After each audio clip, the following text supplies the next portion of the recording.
열왕기하 17장 말씀을 보겠습니다.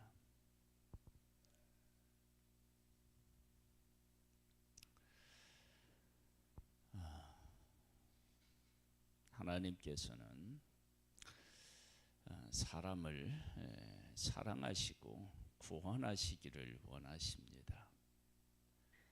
사람이 망하는 것을 원치 않으시고 구원하여서 하나님께서 우리에게 주시는 귀한 은혜들을 받아 누리기를 소원하십니다. 그런데 하나님의 구원하심을 깨달아 알지 못하죠. 북쪽 이스라엘도 그렇고 남쪽 유다도 그렇습니다. 우리가 어제 살펴본 바처럼 아하스 왕이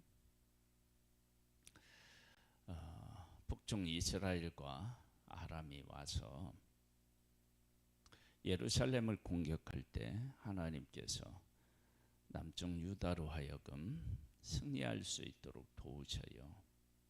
그런데 여전히 위협이 존재하잖아요.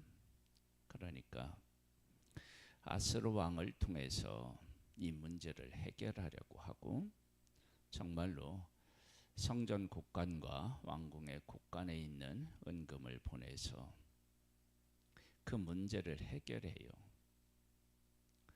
그런데 하나님을 의지해야 할 때에 하나님을 인정하지 않고 의지하지 않아서 어떤 일이 벌어지냐?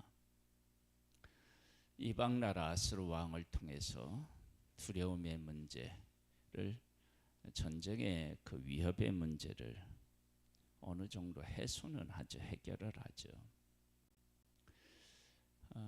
이방 왕을 통해서 그 문제를 해결하고 고마워서 이방 나라에까지 가서 인사를 가죠. 가서 보니까 우상을 섬기는 제단이 너무 화려하고 좋게 보이는 거예요. 그래서 그것을 그려서 먼저 사람 편에 제사장에게 보냈더니 제사장이 왕이 오기 전에 그걸 다 또 순종해서 해요. 그러니까 얼마나 북쪽 이스라엘이 타락해 있었는지를 알 수 있어요. 그리고 남쪽 유다까지 타락해 있었는지 알 수 있어요. 그런데 이 왕이 하나님으로부터 이렇게 심판받았다, 뭐 이런 내용이 없어요. 그리고 나서 이 17장으로 넘어오는데 이 17장이 같은 선상에서 아주 우리에게 중요한 것을 가르쳐 줍니다. 한번 볼까요? 이제 북쪽 이스라엘이 이제 망해요. 유다 왕 아하스 제12년에 엘다의 아들 호세아가 사마리아에서 이스라엘 왕이 되어 9년간 다스리며 여호와께서 보시기에 악을 행하였으나 다만 그전 이스라엘 여러 왕들과 같이 하지는 아니하였더라. 아스로 왕 살만 에셀이 올라오니 호세아가 그에게 종이 되어 조공을 드리더니 그가 애굽 왕 소에게 사자를 보내고 해마다 하던 대로 아스로 왕에게 조공을 드리지 아니하매 아스로 왕의 호세아가 배반함을 보고 그를 옥에 감금하여 두고 아스로 왕이 올라와 그 온 땅에 두루 다니고 사마리아에 올라와 그곳을 3년간 애워쌌더라. 호세아 제9년에 아스로 왕이 사마리아를 점령하고 이스라엘 사람을 사로잡아 아스로로 끌어다가 고산 강가에 있는 할라와 하볼과 메대 사람의 여러 고을에 두었더라. 북쪽 이스라엘이 망하는 거죠. 포로로 잡혀갔는데 돌아오지 못하면 망하는 건데요. 하나님께서 이렇게 북쪽 이스라엘을, 그러니까 즉 남쪽 유다가 그렇게 악하게 악한 일을 했을 때, 즉 이방 나라의 도움을 요청해서 하나님이 도와주셔서 승리한 것이 분명한데 그 평화를 누려보겠다고 하고 그곳에 가서 이방 신상 제단을 보고 부러워해서 그것을 하나님의 성전에까지 옮기고 이런 엄청난 범죄, 죄를 지었는데 그 왕에게 특별히 하나님이 벌하신 것을 안 나와요. 그런데 17장에 와서 북중 이스라엘이 이제 망해요. 왜 이런 일들이 같이 연결이 되느냐? 그러면 북중 이스라엘이나 남중 유다나 어느 한 곳이라도 구원을 받아야 되지 않겠어요? 하나님 뜻대로 좀 살아야 되지 않겠어요? 그러니까 하나님께서 북중 이스라엘이 죄를 짓고 망하는 모습을 통해서 남중 유다라도 정신을 차려서 하나님에게로 돌아오게 하려고 하는 마음이 하나님에게 있지 않겠어요? 한번 계속 볼까요? 이 일은 이스라엘 자손이 자기를 애굽 땅에서 인도하여 내사 애굽의 왕 바로의 손에서 벗어나게 하신 그 하나님 여호와께 죄를 범하고 또 다른 신들을 경외하며 여호와께서 이스라엘 자손에게 쫓아내신 이방 사람의 규례와 이스라엘 여러 왕이 세운 규례를 행하였습니다. 왜 망하느냐? 그 이유를 분명히 아시는 거예요. 애굽에서 나올 때 북중 이스라엘이 어디 있고 남중 유다가 어디 있어요? 똑같은 은혜를 받았죠. 똑같은 구원을 받은 것입니다. 그런데 그것을 잊은 것입니다. 그러면 그들은 어떻게 살았느냐? 이방 신의 규례를 따라서 살아갔고 이스라엘 여러 왕이 세운 규례를 따라 살아갔지 하나님의 뜻을 따라 살아가지 않은 거예요. 하나님의 말씀대로 순종하지 않은 거예요. 그래서 여호와께서 이스라엘 자손 앞에서 쫓아내신 이방 사람의 규례와 이스라엘 여러 왕이 세운 규례를 행하였습니다.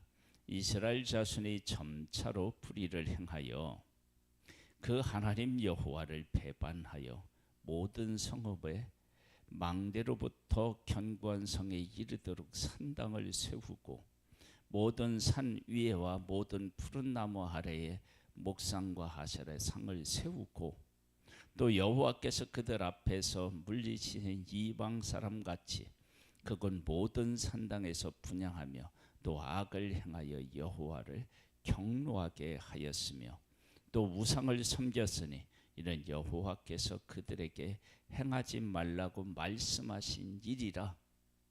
이런 일들을 끊임없이 행했어요. 그래서 아수르에 은하여서 지금 망한다.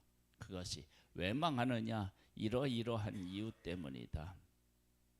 여기서 잠깐요. 우리가 모든 사람은 하나님에 의하여서 만들어졌어요. 우리는 피조물이에요. 여러분, 우리 인간에게 있어서 크게 두 가지가 우리 가운데 함께 해야 되는데 그걸 잊지 말아야 되는데 그걸 잊은 것이 두 가지가 있어요. 그러면 이제 문제가 돼요. 첫 번째, 하나님이 창조하신 존재가 바로 우리다. 하나님은 우리를 만드셨다. 그 창조주를 부정하게 되면 모든 인간은 문제가 생겨요. 다시 하나님께서 모든 인간을 구원하기 위해서 예수 그리스도를 보내주셨는데 예수 그리스도를 부정하면 문제가 생겨요. 부인하면 문제가 생겨요. 똑같은 거예요. 이스라엘이 왜 문제가 생기느냐? 하나님께서 애굽에서 구원해 내신 것을 잊으면 문제가 생기는 거예요. 하나님께서 아브라함을 부르시고 그 후손에게 약속하셨는데 그 약속을 잊으면 문제가 생기는 거예요. 우리도 마찬가지입니다. 하나님께서 나를 구원하신 일을 잊으면 그러면 문제가 생깁니다. 나를 구원하신 하나님, 그 하나님을 기억할 때 우리는 우리의 믿음을 견고하게 세울 수 있음을 고백합니다.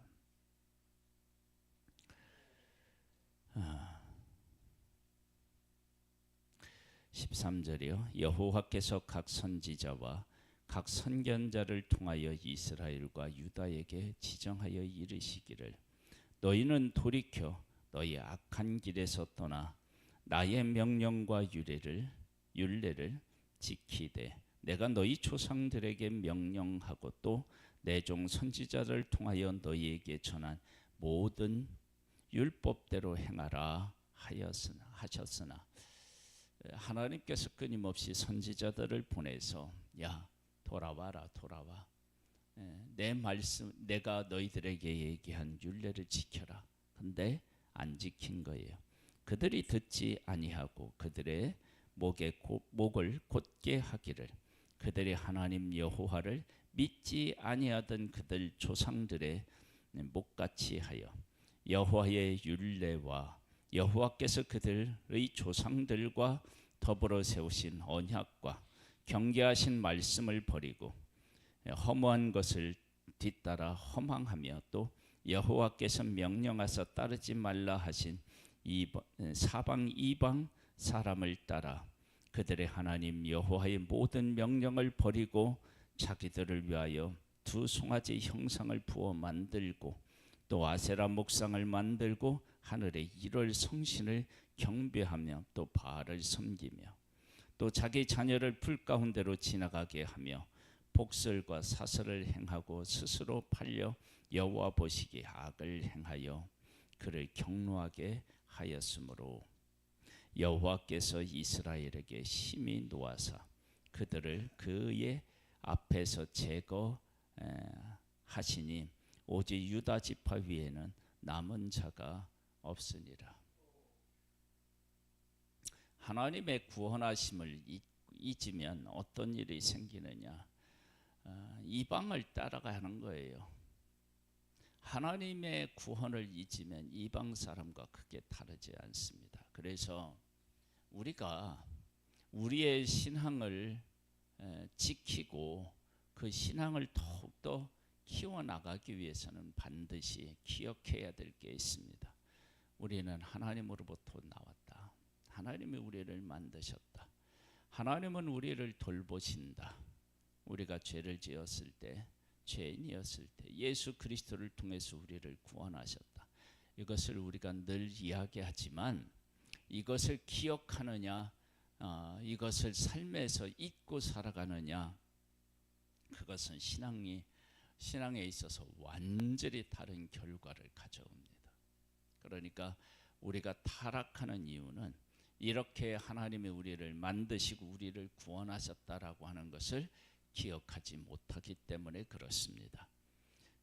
그리고 그것을 기억하지 못하면 어떻게 되느냐? 우리에게 틈이 타서 이방신을 섬기고요, 세상을 좋아하고 따라가는 그런 사람이 될 수밖에 없는 것을 볼 수 있습니다.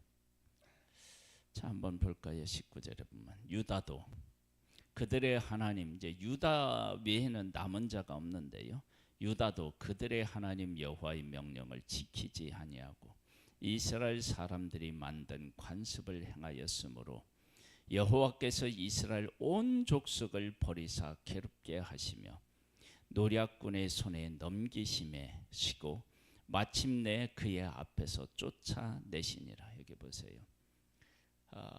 북쪽 이스라엘도 하나님의 백성이잖아요.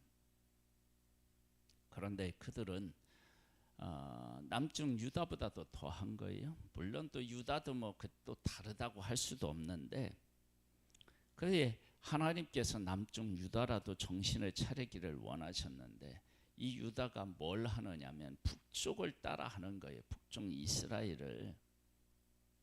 그러니까 하나님께서 어떻게 하시느냐? 북쪽 이스라엘을 망하게 하셔서 따라하지 못하게 하시는 거예요. 그런데 남쪽 유다가 그것을 보고 또 정신을 차리느냐? 그렇지 않은 데 있어서 슬픔이 있는 거예요. 우리는 16장에서 아스 왕이 범한 죄에 대한 이야기를 서두에 다루었잖아요. 그렇게 그 왕을 우리가 그렇게 다루었는데 그 왕에게 하나님이 특별히 벌하신 게 없잖아요. 안 나와요, 성경에. 왜 안 나오냐?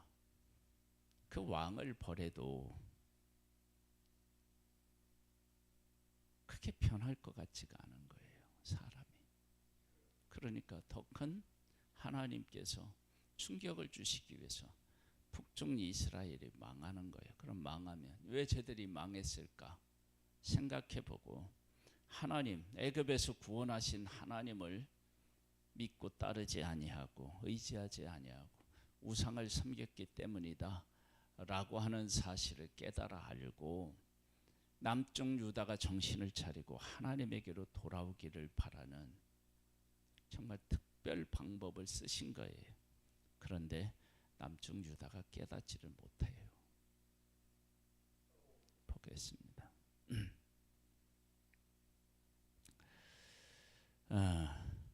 20절입니다. 여호와께서 이스라엘 온 족속을 버리사 괴롭게 하시며 노략군의 손에 넘기시고 마침내 그 앞에서 쫓아내시니라. 이스라엘을 다윗의 집에서 찢어 나누심에 그들이 느바사들 여로보암을 왕으로 삼았더니 여로보암이 이스라엘을 몰아 여호와를 떠나고 큰 죄를 범하게 하매 이스라엘 자손이 여로보암이 행한 모든 죄를 따라 행하여 거기서 떠나지 아니하므로 여호와께서 그의 종 모든 선지자를 통하여 하신 말씀대로 드디어 이스라엘을 그 앞에서 내쫓으신지라. 이스라엘이 고향에서 아스로로 사로잡혀 가서 오늘까지 이르렀더라. 회복이 안 된 거예요. 이 북쪽 이스라엘이 망하는 모습을 보고 남쪽 유다가 이제 정신을 차려야 되지 않겠어요? 아스르 왕이 바벨론과 구다와 아와와 하맛과 스발와임에서 사람을 옮겨다가 이스라엘 자손을 대신하여 사마리아 여러 성읍에 두매 그들이 사마리아를 차지하고 그 성읍 여러 성읍에 거주하니라. 그래서 이스라엘이 사마리아 사람들하고 왜 상종하지 않으려고 했느냐? 이렇게 이방 사람들을 갖다 놓았으니까 더러워진 거죠. 그렇게 생각한 것입니다. 그러므로 어떤 사람이 아스로 왕에게 말하여 이르되 왕께서 사마리아 여러 성읍에 옮겨 거주하게 하신 민족들이 그 땅 신의 법을 알지 못하므로 그들의 신이 사자들을 그들 가운데 보내매 그들을 죽였사오나 오니 이는 그들이 그 땅 신의 법을 알지 못함이니이다 하니라. 그래서 그렇게 완전히 하나님의 그 백성들이 사는 곳을 파기하고 그리고 더 범죄케 해서 돌이킬 수 없도록 만드니까 하나님께서 그들을 치셨어요. 그랬더니 어떤 일이 일어나느냐? 아스르 왕이 명령하여 이르되 너희는 그곳에서 사로잡아온 제사장 한 사람을 그곳으로 데려다가 그가 그곳에 가서 거주하며 그 땅 신의 법을 무리에게 가르치게 하라 하니 이에 사마리아에서 사로잡혀 간 제사장 중 한 사람이 와서 베델에 살며 백성에게 어떻게 하나님을 경외할지를 가르쳤더라. 그러나 각 민족이 각기 자기의 신상들을 만들어 사마리아 사람이 지은 여러 산당들에 두되, 이건 하나님의 백성들이 세운 산당인 거예요. 각 민족이 자기들이 거주한 성읍에서 그렇게 하여 바벨론 사람들은 숫곳 느봇에 만들었고 굿 사람들은 네르가를 만들었고 하마 사람들은 아시마를 만들었고 아와 사람들은 나파스와 다르닥을 만들었고 스발와임 사람들은 그 자녀를 불살라 그들의 신 아드람멜렉과 아남멜렉에게 드렸으며 그들이 또 여호와를 경외하여 자기 중에서 사람을 산당의 제사장으로 택하여 그 산당들에서 자기를 위하여 제사를 드리게 하니라.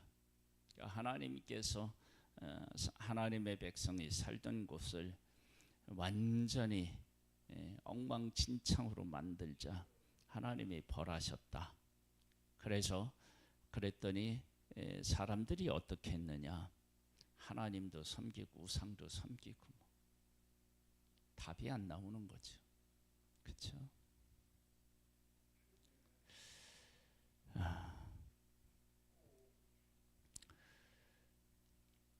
그들이 또 여호와를 경외하여 자기 중에 사람을 산당의 제사장으로 택하여 그 산당들에서 자기를 위하여 제사를 드리게 하니라. 이와 같이 그들이 여호와도 경외하고 또한 어디서부터 옮겨왔는지 그 민족의 왔든지 그 민족의 풍습대로 자기의 신들도 섬겼더라. 완전히 어떻게 할 수가 없죠. 혼합되어 버린 거예요.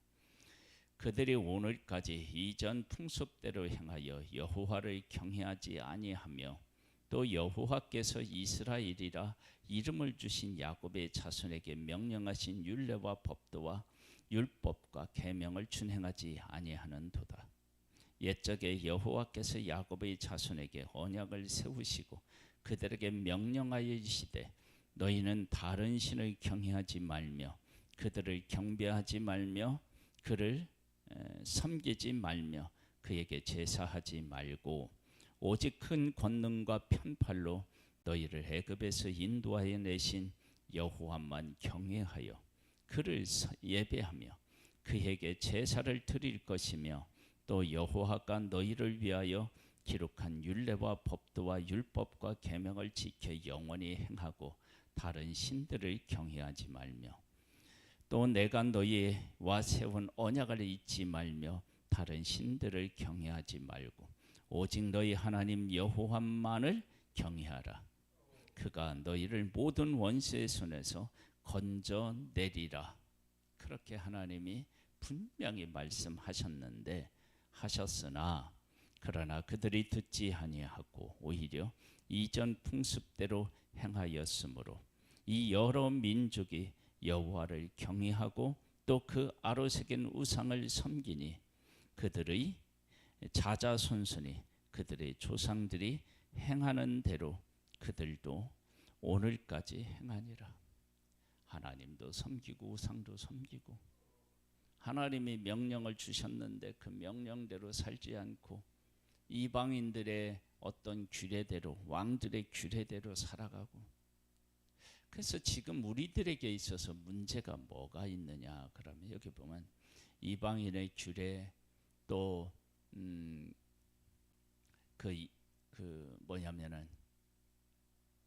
그 조상들 왕이 세운 규례 이게 다 사람이 만든 거잖아요. 임의대로 만든 거잖아요. 우리가 하나님을 떠나서 살아가고 있다라고 하는 가장 확실한 구별해내는 확실한 게 뭐냐면 하나님의 말씀대로 살아가느냐 아니면 사람의 어떤 정한 것 사람을 보고 어떤 일을 결정하고 사느냐 하는 거예요. 이스라엘은 지금 하나님의 법은 어기고 이방의 규례 그 다음에 왕들이 세운 규례 사람이 세린 규례 이런 것들을 따라서 살아가니까 문제가 되는 거예요. 지금도 사람이 우리의 삶에서 가장 중요한 영향을 미치고 있다. 그러면 이건 사람의 규례죠. 그걸 보면 알아요. 사람의 규례. 그러니까 여호와 하나님을 경외해야 되는데 여호와 하나님을 경외하지 못하고 사람의 규례, 사람을 중요하게 여기고 그것을 따라 살아가면 우리는 하나님의 사람이 아닌 것입니다. 그것을 가지고 나를 정확하게 한번 진단해 보고요. 내가 하나님의 말씀대로 살아가는지를 생각해보고 하나님의 말씀 안에 서서 이 세상을 이기고 하나님과 동행하는 복된 하나님의 사람들이 되기를 주님의 이름으로 축복합니다. 아버지 하나님, 하나님이 우리를 만드셨고 구원하셨습니다. 이 사실을 분명히 우리 마음에 새기고 그렇게 우리를 존귀하게 여기고 사랑하시고 우리에게 복을 주시는 하나님만 믿고 따르고 의지하는 우리들 되기를 소망합니다. 예수님의 이름으로 기도드립니다. 아멘. 하늘에 계신 우리 아버지여, 이름이 거룩히 여김을 받으시오며 나라의 임하옵시며 뜻이 하늘에서 이룬 것 같이 땅에서도 이루어지리이다. 오늘날 우리에게 일용할 양식을 주옵시고 우리가 우리에게 죄 지은 자를 사하여 준 것 같이 우리 죄를 사하여 주옵시고 우리를 시험에 들게 하지 마옵시고 다만 악에서 구하옵소서. 대개 나라와 권세와 영광이 아버지께 영원히 있사옵나이다. 아멘.